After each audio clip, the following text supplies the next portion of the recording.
las 12 del mediodía del 20 de julio de 1944, el coronel Klaus von Stauffenberg entra en el complejo de oficinas del mariscal de campo Keitel en la Volksschanze, el cuartel general del Führer para el Frente Oriental, situado al este de Prusia.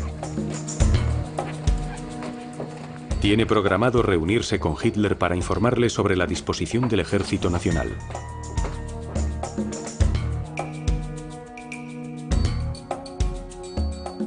Keitel comunica a los oficiales que la sesión informativa no tendrá lugar en el búnker, como es habitual, sino en una sala de conferencias cercana, Lagebarak, los barracones de situación.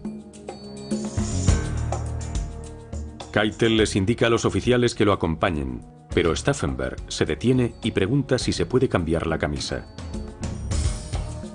El ayudante de Keitel, John von Freyen, lo conduce a un dormitorio cercano. Mientras Stauffenberg está dentro, suena el teléfono.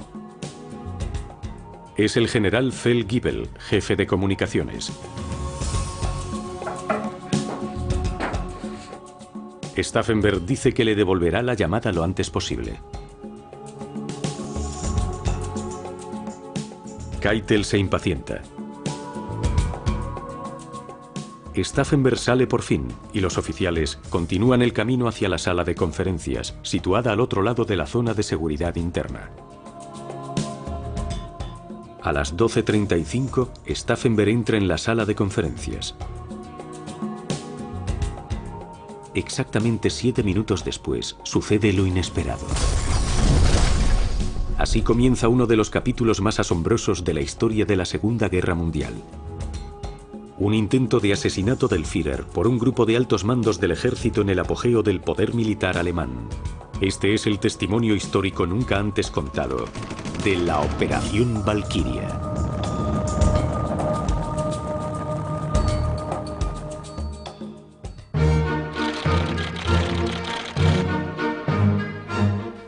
El plan Valkyria era un plan alemán oficial para utilizar en caso de que se produjese una revuelta masiva interna en Alemania.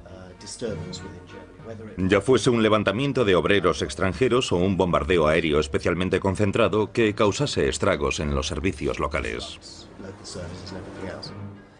En 1944 Alemania contaba con 7,5 millones de trabajadores extranjeros y a los alemanes les preocupaba que pudiesen producirse disturbios civiles. El plan, cuyo lema era Valkyria, era un plan de contingencia en caso de levantamiento de los obreros extranjeros obligados a trabajar en Alemania. En casi todos los sectores había muchos de estos trabajadores. En caso de que esta revuelta se produjese, sería sofocada por el plan Valkyria. Todos los cuerpos estaban preparados para esta emergencia. El ejército de reserva, cuyas oficinas se encontraban en la calle Wendelstraße, en Berlín, formaba las tropas designadas para ejecutar la Operación Valkyria. Los círculos de la resistencia en la Wendelstraße en Berlín eran los que tenían el control de ese plan. Así que para ellos resultaba muy lógico convertir esa operación o plan en su propia estrategia. En Berlín también había un joven oficial del Estado Mayor del Alto Mando alemán, llamado Klaus Schenk, conde von Stauffenberg.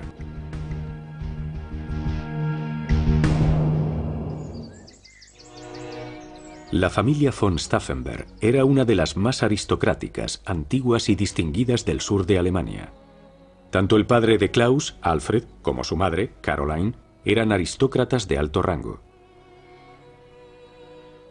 Caroline ya le había dado a su marido 2 hijos, los gemelos Berthold y Alexander. En noviembre de 1907, cuando estaba embarazada de 8 meses de su siguiente hijo, decidió viajar al castillo de Stauffenberg en Gittingen. Su madre decidió visitar a su suegra. Y fue entonces cuando nacieron Klaus y su hermano Konrad. Eran gemelos, igual que sus primeros hijos. Konrad murió poco después de nacer, pero Klaus sobrevivió. Durante los 10 años siguientes, los 3 hijos de la pareja se criaron con todas las comodidades y privilegios de la nobleza alemana, en la época del Kaiser Guillermo II. La casa de Lautlingen, situada a unos 80 kilómetros al sur de Stuttgart, fue el lugar donde Klaus creció y luego vivió con su familia. En 1914 estalló el conflicto y Alemania le declaró la guerra a Francia y a Rusia. Caroline les llevaba té a los soldados que pasaban por la estación de tren local y durante el verano animó a sus hijos a que ayudasen a las mujeres del pueblo con la cosecha, ya que ahora no contaban con la ayuda de sus hombres. En su tiempo libre, Klaus leía y aprendía a tocar el violonchelo, para que junto con sus hermanos pudiesen interpretar en trío sonatas de Mozart y Haydn. Un día se enteraron de que Alemania había perdido un armisticio. Klaus rompió a llorar. Por supuesto, aún era un niño cuando aquella guerra terminó con la derrota de Alemania, en lo que fue visto por mucha gente, incluida la familia de Stauffenberg, como la humillación nacional del Tratado de Versalles en 1919. Alemania estaba en un estado de sitio, mientras distintos grupos, ya fuesen comunistas o de derechas, se disputaban el poder.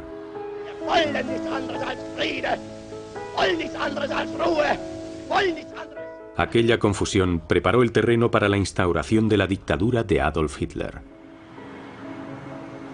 La agitación política de aquellos años produjo una gran impresión en Klaus.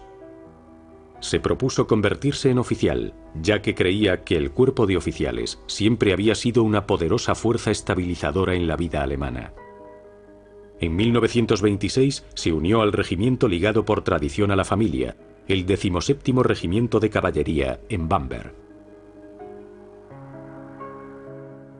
Klaus se había convertido en un joven alto e increíblemente apuesto, con un deslumbrante cabello negro, pómulos prominentes, mandíbula firme y ojos soñadores y románticos. Era una persona impresionante. Siempre tuvo carisma y era muy afectuoso y muy abierto con cualquier persona que pudiese conocer. Como católico devoto que era, se aseguraba de ir a misa todos los domingos. Durante un tiempo estuvo destinado en Bamberg, en el 17º Regimiento de Caballería. Y no muy lejos de Bamberg estaba la hacienda de mi abuelo. En esa época siempre me invitaban al baile de invierno del regimiento en Bamberg.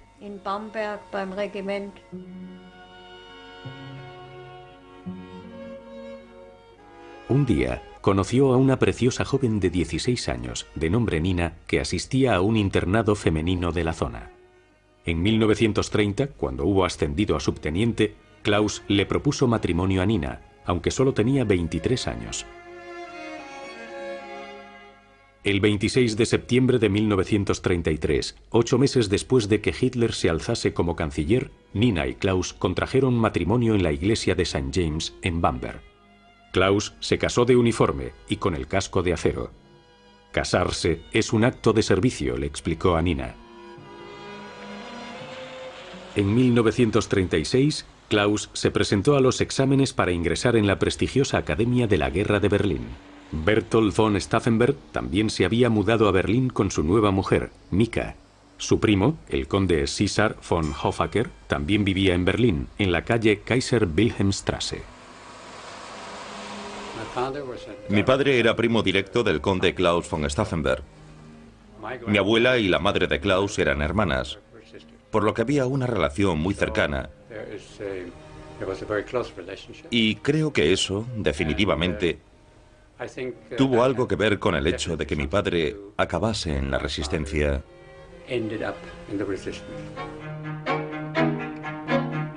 Su carrera militar progresaba rápido. En 1937 se convirtió en capitán de caballería y en 1938 fue destinado como oficial de Estado Mayor a la Primera División Ligera, que más tarde se conocería como la Sexta División Panzer. Ese mismo año, las SA y las SS organizaron la llamada Kristallnacht, o Noche de los Cristales Rotos, en la que destruyeron negocios y hogares de judíos e incendiaron numerosas sinagogas. En esa época yo tenía 8 años. Irrumpieron en los hogares judíos y arrojaron todas sus pertenencias a la calle. Quemaron y saquearon todo. Stauffenberg había apoyado la restricción de la influencia judía en el arte y en la vida pública, pero condenó firmemente esta acción. Su desencanto gradual con el régimen nazi había comenzado de manera irreversible.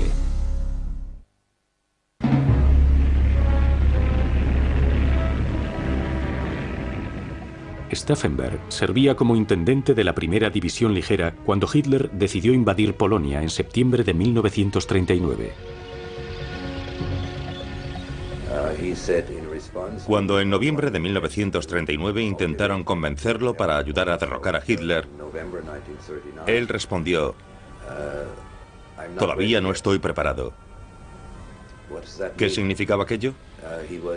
Entonces era capitán del Estado Mayor.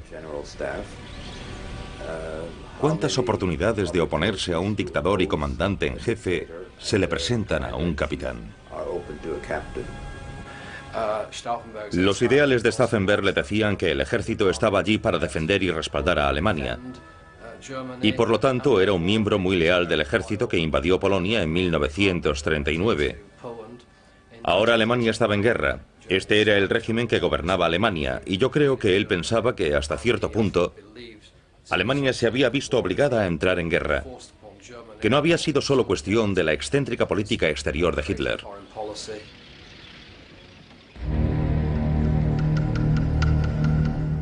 En esa época, Hitler ya estaba planeando la invasión de los Países Bajos y de Francia.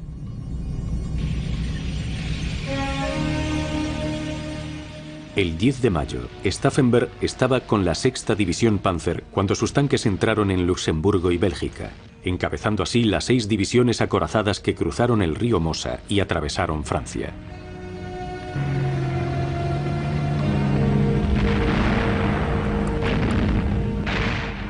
La resistencia francesa cayó más rápido de lo que el cuartel general de la división, en la retaguardia, podía controlar. Una semana más tarde, para su gran decepción, Stauffenberg fue retirado del frente y destinado a servir en el Estado Mayor del Ejército. Antes de tomar posesión de su nuevo puesto, Stauffenberg encontró tiempo para reencontrarse con su familia. Ahora era el orgulloso padre de 3 hijos, Franz Ludwig, Heimeran y Bertolt, a quien llamó así en honor a su hermano mayor. Un año después, Nina le obsequiaría con el 4.º hijo de la pareja, una niña llamada Valerie.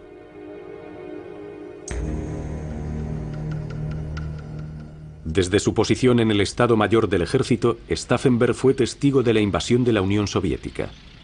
Pero no fue hasta más tarde, en 1941, cuando los asesinatos sistemáticos de judíos y gitanos por parte de las SS llegaron hasta los niveles más altos de la Wehrmacht. A mí me habían herido fuera de Moscú, y como no estaba listo para cumplir mi deber, empecé a trabajar para el mariscal de campo von Kluge. Entonces llegó una nota de la retaguardia de las SS. 5 gitanos habían recibido un tratamiento especial. Así que von Kluge preguntó: ¿qué significa eso? Bueno, les hemos pegado un tiro. ¿Cómo? ¿Tras un consejo de guerra? No, hemos matado a todos los gitanos y a los judíos. Esa fue la primera vez que lo oí de boca de un alto oficial de las SS. Me quedé horrorizado. Durante los primeros días de la campaña rusa, el Holocausto ya había empezado, y tenía toda la pinta de convertirse en algo realmente brutal. No se trataba de los supuestos asesinatos que ocurrieron luego en cámaras de gas en Auschwitz y todo eso. Esto era algo realmente cruel, civiles en fila los que disparaban y arrojaban dentro de los fosos. Lo que estaba ocurriendo era algo terrible. Y los informes de cada una de esas atrocidades, obviamente, recorrían las líneas militares. Por ejemplo, si nos fijamos en el número de judíos exterminados durante el Holocausto, con diferencia la mayor parte de ellos proceden de la antigua Unión Soviética, Bielorrusia, Ucrania y lugares como esos. Y esas son las zonas que los alemanes ocuparon en el verano y otoño de 1941. Allí ocurrieron cosas realmente atroces. Cosas a gran escala, matanzas y cosas similares. El mayor von Karstoff sobrevoló la zona y vio una enorme tumba junto a la que le estaban disparando a gente y arrojándola dentro. 8.000 judíos fueron asesinados a tiros por las SS. En esa época yo solo tenía 25 años y solo le confié este secreto a Treschow. Treschow era como una figura paterna, un jefe del Estado Mayor militar. El general Henning von Treschow, que servía en el Frente Oriental, en el Heeresgruppe Mitte, llevaba planeando derrocar a Hitler desde finales de los años 30. El grupo Heeresgruppe Mitte se rodeó de un círculo de gente en quien sabía que podía confiar. Era raro, pero aquello se sabía. En esa época teníamos un código para averiguar si alguien era nazi. Y yo sabía que Treschow no era nazi. Admiraba su inteligencia. A eso de las 11 de la noche, Treschow estaría jugando al ajedrez para relajarse. Y entonces era cuando hablábamos de cómo llevar a cabo el asesinato. En ese momento ya no era una cuestión de por qué hacerlo, sino simplemente de cómo hacerlo. Von Treschow entendía que la Wehrmacht del Frente Oriental tenía una oportunidad única para gestar una conspiración, dada su independencia de los SD, la Gestapo y las SS.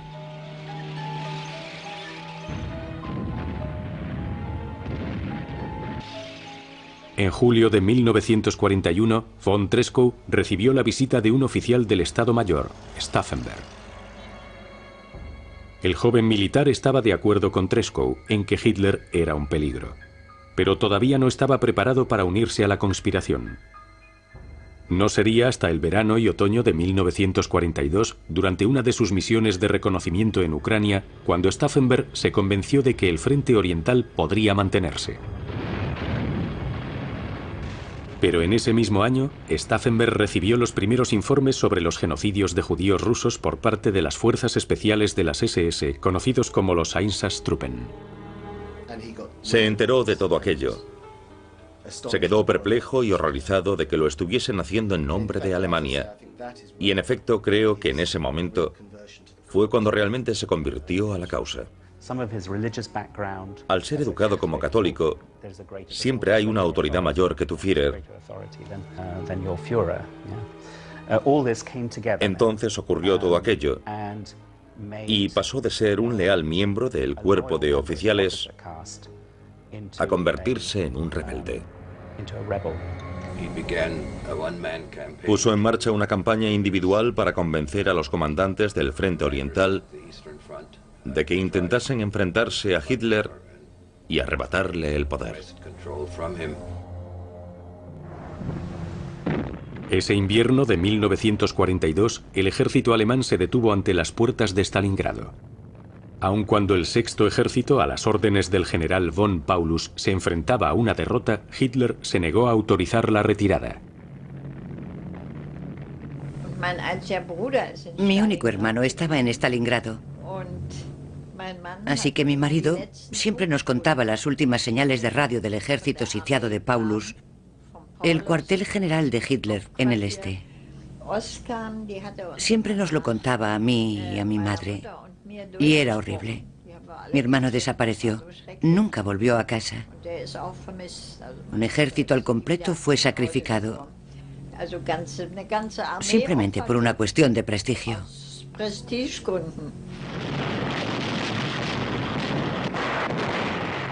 Stauffenberg ahora estaba convencido de que Hitler tenía que ser derrocado. Era tan elocuente en sus críticas que el resto de sus compañeros empezaron a preocuparse. Así que decidieron enviarlo lejos, a la 10ª División Panzer, en Túnez.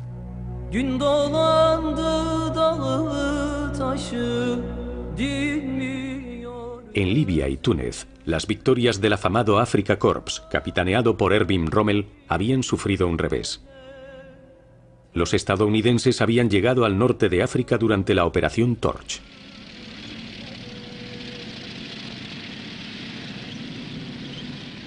Rommel lanzó un arriesgado ataque Panzer contra las aún inexpertas tropas estadounidenses, dirigiéndose hacia el paso de Kasserine. Pero la victoria duró poco.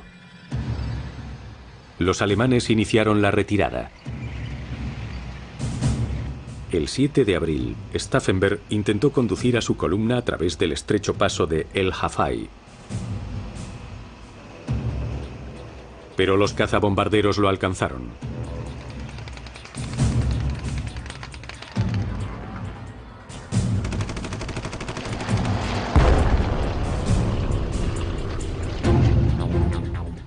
Stauffenberg resultó gravemente herido.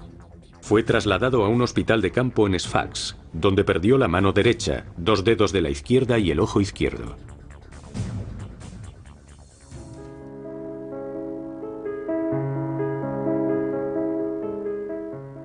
Su recuperación fue lenta pero constante. El 5 de julio volvió a Lautlingen para una convalecencia de un mes. Allí se reunió con sus hijos, Heimeran, Franz Ludwig y la pequeña Valerie, así como con su sobrina Elisabeth y su sobrino Alfred. Por esa época, el puesto de jefe del Estado Mayor del Ejército en la Oficina General del Ejército en la Wendelstraße, Berlín, había quedado vacante. El general Olbrich, sabedor del empeño de Stauffenberg en derrocar a Hitler, arregló todo rápidamente para que el puesto le fuese ofrecido a Stauffenberg. Stauffenberg lo aceptó de inmediato. En agosto de 1943, Stauffenberg concertó una reunión con Henning von Treschow para hablar sobre la implementación del Plan Valkyria. Empezaron a esbozar un perfil del nuevo gobierno que asumiría el mando justo después del golpe de Estado. El general Ludwig Beck se convertiría en el jefe de Estado. Friedrich Gedler, que había estado en la resistencia durante mucho tiempo, sería el nuevo canciller alemán. Von Treschow tomaría el control de todos los servicios de seguridad alemanes, incluidas la Gestapo y los SD de Himmler. El general Hebner pasaría a dirigir el Ministerio de Guerra. Finalmente, Olbrich o el propio Stauffenberg podrían ayudarle como secretario de Estado. El único ministro del gobierno de Hitler que los conspiradores querían mantener, en caso de que aceptase, era el ministro de Armamento, Albert Speer. Bajo su mandato, la producción de armamento había aumentado, a pesar de las devastadoras campañas de bombardeo de los británicos y de los estadounidenses. Yo entrevisté a Albert Speer y él sabía que su nombre se barajaba para convertirse en ministro de guerra en el nuevo gobierno en caso de que Hitler fuese asesinado y todo aquello fuese llevado a cabo con éxito. Stauffenberg se fue convirtiendo en el alma y el espíritu del Plan Valkyria. Pero todavía quedaba por solucionar el mayor de los problemas. Ni von Treschow ni otros conspiradores, como Merz von Kirchheim, tenían acceso al Führer. Pero entonces, en junio de 1944, Stauffenberg fue nombrado jefe del Estado Mayor de nada menos que el general Fromm, el jefe del ejército alemán. Y como Hitler quería ser informado frecuentemente sobre su disposición para el combate, Stauffenberg de repente se encontró en una posición en la que él mismo vería a Hitler de manera habitual. De todos los conspiradores, ahora él era quien estaba mejor situado para convertirse en el asesino. Al mismo tiempo, el mariscal de campo Rommel, comandante del Grupo B del ejército en Francia, finalmente había aceptado colaborar en la conspiración, que en el oeste estaba encabezada por el gobernador militar de Francia, el general von Stubnagel. Por lo tanto, el éxito de Valkyria dependía en gran parte de Stubnagel y de su mano derecha, que no era otro que el primo de Stauffenberg, César von Hoffacker. Stubnagel era su jefe inmediato, y creo que al final mi padre y Stubnagel se hicieron muy buenos amigos. Otra figura clave en la conspiración fue el general von Hasse, comandante de la ciudad de Berlín. Fue uno de los comandantes del Plan Valkyria y tenía tropas. Y con esas tropas bajo su mando se suponía que tenía que arrestar a Goebbels. Y para llevar a cabo esta tarea, le ordenó a uno de sus oficiales, el mayor Romer, que arrestase a Goebbels una vez iniciado el golpe de Estado. Donde el plan fallaba era en el hecho de que Stauffenberg no podía estar en dos sitios a la vez. Era imprescindible para organizar la operación Valkyria en Berlín, así que tenía que estar allí. Era un hombre tremendamente poderoso y dinámico, y podía coger el teléfono y hablar con cualquier parte de Alemania y convencer a todo el mundo de que actuase del modo que tenían que actuar. Pero al mismo tiempo también era el que tenía que cometer el asesinato. Así que tenía que estar a más de 480 kilómetros al este, colocando la bomba en la sala de mapas de Rastenburgo. Ya que Stauffenberg tenía que sobrevivir y volver a Berlín para orquestar el golpe, tenía que utilizar un temporizador con un alambre de retención. Probamos dinamita de toda Europa, holandesa, francesa, belga, así como otro tipo de explosivos. Y pude asegurar que los explosivos británicos eran los mejores, especialmente los alambres de retención, ya que eran silenciosos. Los otros silbaban. También dije que había que utilizar 2 bombas y dichos alambres, por si una de ellas fallaba, solo para estar seguros. El co-conspirador de Stauffenberg, el general Helmut Stief, consiguió las bombas y los alambres necesarios del teniente von Beslager. ¿Tienes explosivos británicos? Sí, mételos en el maletín y llévaselos a Steve. Entonces fue cuando me di cuenta de lo que estaba ocurriendo. Así que cogí mi maletín, un modelo muy básico de cuero, y lo llené de explosivos británicos. Eran de plástico y cuadrados. Y entonces añadí los alambres necesarios y fui a ver a Steve. El objetivo primordial del Valkyria era acabar con la cúpula alemana. Los mariscales de campo von Kluge y Rommel insistían en que no solo con Hitler. Himmler, jefe de las SS, y a Hermann Göring, jefe de la Luftwaffe, y al que Hitler había nombrado sucesor, también deberían ser eliminados. El problema era que estos 3 hombres rara vez se reunían en la misma conferencia. El 11 de julio, Stauffenberg viajó a Berghof con Steve. Estaban preparados para hacer detonar la bomba. Pero ni Himmler ni Göring estaban presentes. Steve decidió abortar la operación. 3 días más tarde, Hitler trasladó su cuartel general de Berghof a la Volkschanze.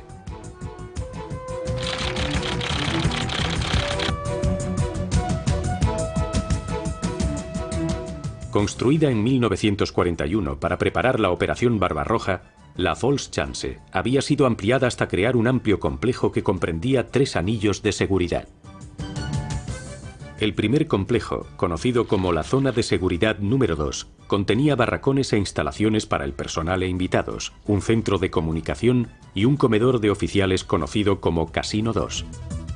Al noroeste estaba la Zona de Seguridad número 1, dentro de la cual se encontraban las oficinas de las figuras principales del régimen nazi, incluidas las de Göring, el general Jodl y la del oficial de campo Wilhelm Keitel. Justo a la izquierda de la Zona 1 había otro sector fuertemente protegido, conocido como la Führerzone. Aquí había un enorme búnker reservado para el Führer, así como refugios para ataques aéreos y varios barracones de madera, en uno de los cuales había una sala de mapas de situación. El 14 de julio, Stauffenberg y el general Fromm fueron convocados en la Volkschanze al día siguiente. En esta famosa foto se puede ver a Stauffenberg erguido como un roble, mientras Hitler saluda al general Bodenschatz de la Luftwaffe. En Berlín, el general Olbricht ya estaba dando órdenes para el plan Valkyria, pero Stauffenberg fue informado de nuevo de que no colocase las bombas porque Himmler y Göring no estaban presentes. Pero el 15 de julio, Stauffenberg tuvo la oportunidad de hacer un ensayo general. Vio que las posibilidades de activar la bomba en el búnker del Führer eran pocas. Por lo tanto, tendría que romper la cápsula fuera de allí, preferiblemente en el complejo de oficinas de Keitel. También vio que la distancia entre los 2 edificios era de unos 365 metros, lo cual significaba que le llevaría alrededor de 10 minutos a pie. Por lo tanto, un alambre de 10 minutos no sería suficiente, los necesitaría de 30 minutos.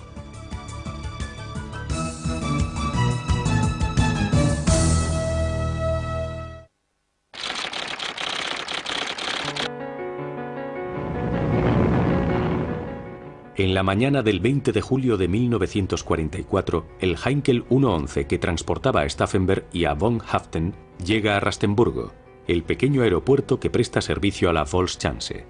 La seguridad es férrea. El mayor Herbert Buchs recuerda el ambiente que había en el cuartel general del Führer. En el este la situación era muy crítica. También hacía mucho calor y había mucha humedad, condiciones que a Hitler no le gustaban. El ambiente general en la Volkschanze era tenso.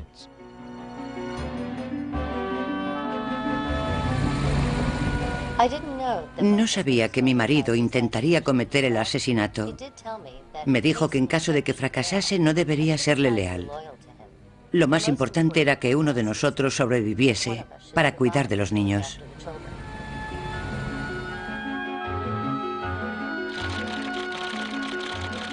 Stauffenberg se sienta a desayunar. Lo acompaña el capitán von Millendorf, el ayudante del comandante de la Volkschanze.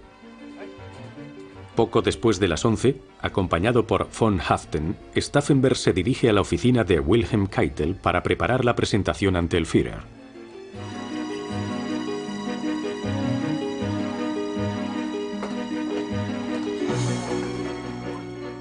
Allí, Stauffenberg recibe una noticia inquietante. La conferencia no se celebrará en el búnker, como es habitual, sino en un edificio de madera reforzado con hormigón conocido como Lagerbaracke o sala de situación. Poco después, Keitel es informado de que la conferencia diaria ha sido reprogramada para las 12:30 p.m. debido a la visita de Mussolini. Entonces decide que deberían ir a la sala de conferencias lo antes posible. La bomba ha de ser activada de inmediato. Stauffenberg pregunta dónde se puede cambiar la camisa. Von Freuen conduce a los oficiales a una habitación. Una vez dentro, unos nerviosos Haften y Stauffenberg empiezan a activar la bomba. Stauffenberg utiliza una tenaza especial para romper las cápsulas del alambre británico.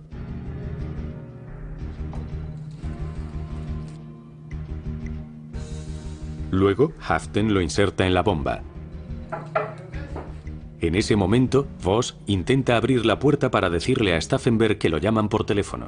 Von Haften acaba de terminar de activar la primera bomba, pero no ha podido activar la segunda. Keitel se impacienta y le dice a Stauffenberg que se dé prisa.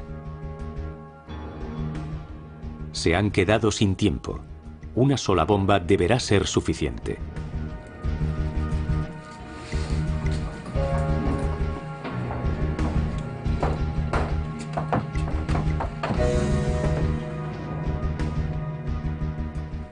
Von Freuen se ofrece a llevarle el maletín a Stauffenberg, pero Stauffenberg rechaza el ofrecimiento. Quiero sentarme lo más cerca del Führer posible, dice. No oigo muy bien.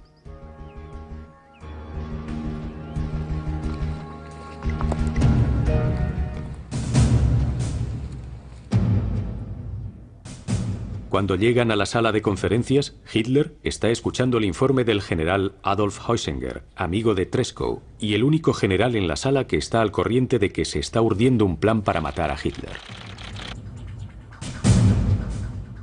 A la derecha de Heusinger está el coronel Heinz Brandt, el general Rudolf Schmund, ayudante jefe, el coronel Heinrich Bormann, de la Wehrmacht, y el taquígrafo Berger, así como otros oficiales. A la izquierda de Hitler está el general Alfred Jodl, jefe de operaciones. Y su segundo, el general Barlimont. Ni Göring ni Himmler están presentes, pero Stauffenberg sabe que debe proceder con el plan. Von Freuen da un paso al frente y le pide a Oberst von Brandt que se eche a un lado para que Stauffenberg pueda estar más cerca de Hitler.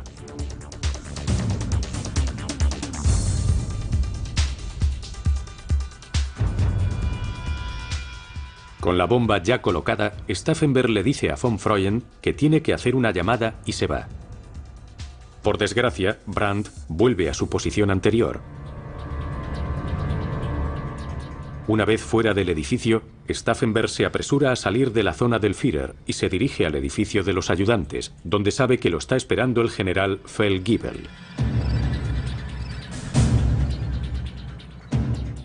En la sala de conferencias, la presentación de Heusinger continúa. El reloj sigue corriendo.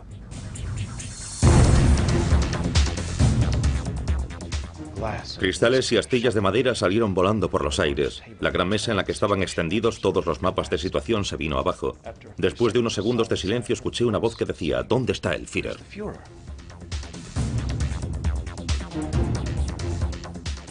En medio de la confusión posterior, Stauffenberg y von Haften intentan escapar.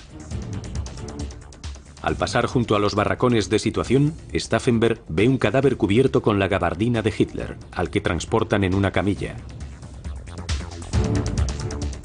En el primer anillo de seguridad y después en el segundo control les permiten continuar.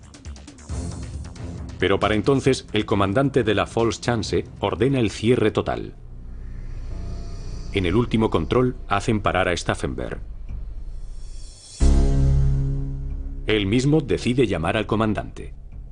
Por casualidad, lo ponen en contacto con el capitán von Millendorf, el mismo oficial con el que había desayunado esa misma mañana. Von Millendorf le da luz verde para continuar y abandonar el complejo.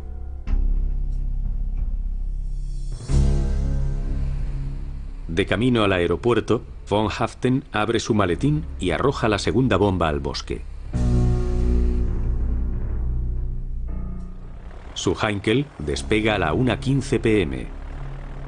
Pero debido a fuertes rachas de viento, Stauffenberg y von Haften no llegarán a Wendelstraße hasta las 4:30 de la tarde.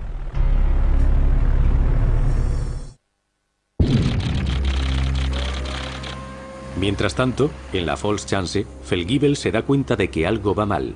Se corre el rumor de que Hitler sigue vivo y que solo ha sufrido heridas leves. Aunque existe un corte de comunicaciones, a la Wendelstraße llega la noticia de que el complot puede haber fracasado. El general Olbricht decide esperar para lanzar el plan Valkyria hasta que Stauffenberg pueda informarle en persona. Cuando Stauffenberg aterriza en Berlín, ve que no se ha hecho nada. Se habían malgastado unas horas valiosísimas durante las cuales los conspiradores todavía contaban con el factor sorpresa. El general Fromm, comandante del ejército alemán, se niega en redondo a activar el plan Valkyria. Dice que acaba de hablar con Keitel y que le ha dicho que el Führer sigue vivo. Stauffenberg argumenta haber visto el cadáver de Hitler con sus propios ojos y que las noticias procedentes de la Volkschanze son un truco. Ansioso por lavarse las manos de todo el asunto, Fromm ordena el arresto de todos los conspiradores. Pero Stauffenberg se le adelanta y hace que lo arresten.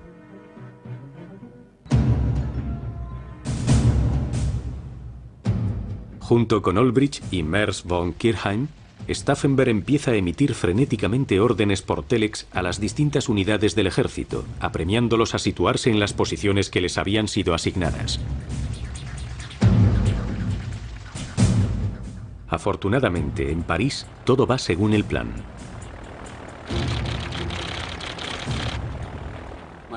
Mi padre siguió adelante y arrestó a la gente más importante de las SS y la Gestapo en París.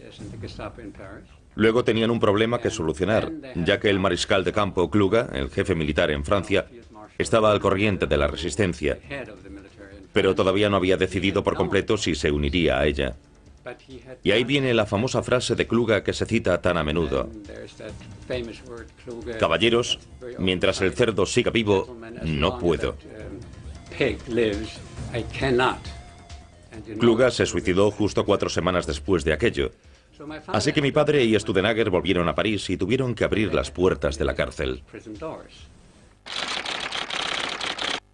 El traqueteo de las máquinas de escribir se detuvo en la Wendelstraße cuando Radio Berlín emitió un comunicado.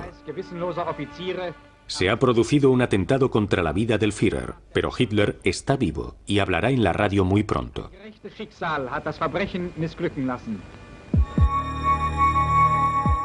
¿Por qué fracasó el complot? No solo uno, sino una secuencia de acontecimientos habían arruinado la conspiración. El primer factor fue la decisión de von Freund de colocar a Stauffenberg a la derecha de Hitler, junto a Heusinger. Más tarde, cuando Brandt golpeó con el pie el maletín, lo movió hacia la derecha de la pata de madera, que protegió a Hitler en el momento de la explosión. Si Stauffenberg se hubiese colocado a la izquierda de Hitler, es posible que la explosión hubiese herido a Hitler de más gravedad, posiblemente de muerte. De hecho, todos los oficiales que murieron en la explosión estaban situados a la derecha del maletín bomba, sin la protección de ninguna de las patas de madera. El segundo problema fue la llamada de teléfono de Feldgiebel, agravada por la impaciencia de Keitel, que evitó que los conspiradores activasen la segunda bomba. Si Stauffenberg hubiese podido colocar ambas bombas en la sala de conferencias, las probabilidades de que Hitler resultase muerto habrían sido mucho mayores. Pero el factor más importante fue la decisión de trasladar la reunión del búnker a la sala de conferencias de madera. Si la bomba hubiese explotado en las paredes de hormigón del búnker, la explosión habría sido contenida y todos aquellos que estuviesen presentes en la sala habrían muerto.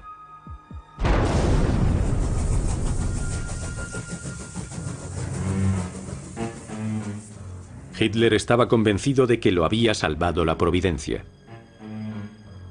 Saludándolo con la mano izquierda, ya que se había lesionado el brazo derecho en la explosión, recibió con orgullo a su invitado, el exdictador italiano Benito Mussolini. Mientras Hitler le mostraba a Mussolini los restos de las barracas, le decía: «Ya ve, no ha quedado nada en pie y aún así yo he salido sin un solo rasguño». En realidad se había herido el hombro, así que colocó la mano derecha entre los botones de su túnica como Napoleón. Hasta entonces todo el mundo estaba convencido de que había sido alguno de los obreros que trabajaba en las barracas. Pero la repentina desaparición de Stauffenberg les hizo ver las cosas de una manera totalmente diferente. Esa noche, Hitler supo que un grupo de oficiales habían sido los responsables.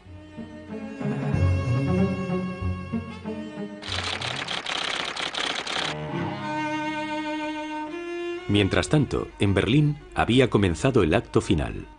El mayor Remmer, que había desafiado las órdenes de Hasse, había reunido a sus tropas alrededor de la Wendelstraße. Poco después, las fuerzas de Remmer fueron relevadas por las SS. Valkyria había fracasado. Fromm fue liberado y pronto ordenó el arresto de los conspiradores. Ansioso por encubrir su complicidad, Fromm decidió deshacerse de los conspiradores de inmediato para que ninguno de ellos pudiese implicarlo en la investigación que seguro se iba a iniciar. Stauffenberg, Haftén, Olbrich y Kirchheim fueron condenados a muerte inmediatamente. Se iniciaron los preparativos para la ejecución, que iluminarían los faros de los vehículos de las SS. Entonces los condujeron al patio de la Wendler Block. De manera simultánea, Hitler estaba dando su comunicado de radio desde la Volkschanze.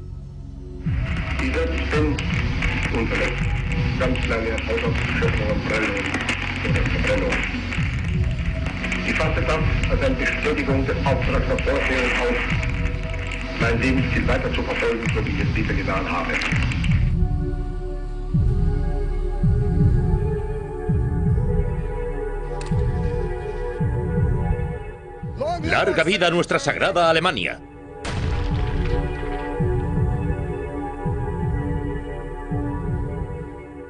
Era la 1 de la madrugada del 21 de julio de 1944.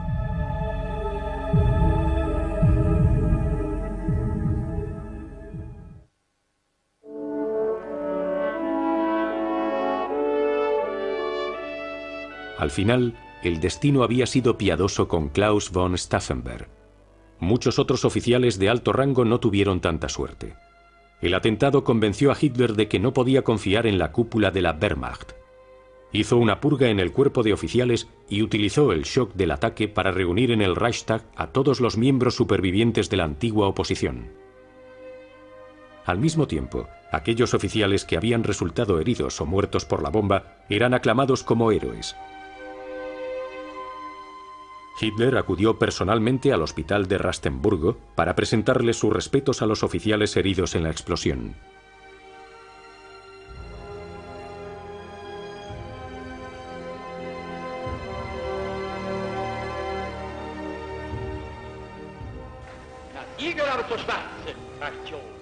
Hitler ordenó una serie de juicios mediáticos en el Volksgerichtshof, o Tribunal del Pueblo, presidido por un temido juez llamado Roland Freisler.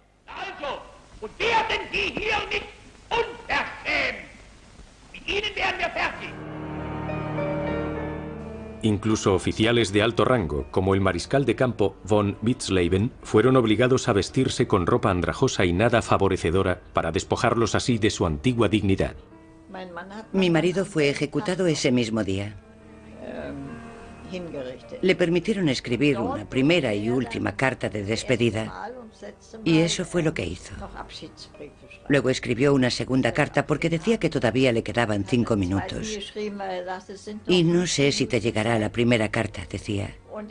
Por eso te escribo por última vez. Las palabras de esa carta, escritas 5 minutos antes de morir, son realmente emotivas.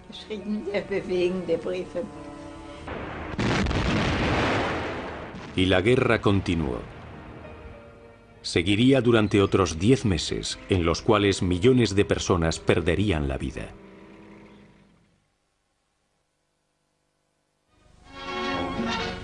Brussels is free, liberated from German bondage for the second time in 26 years. Y apareció un hombre en motocicleta gritando: ¡Sacad las banderas! ¡Sacad las banderas! ¡Vienen los británicos! Y en la distancia se podían oír vítores. Primero, muy bajito, y luego cada vez más y más alto.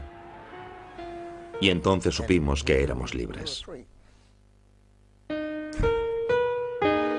Los restos de Klaus von Stauffenberg fueron exhumados y luego quemados por las SS.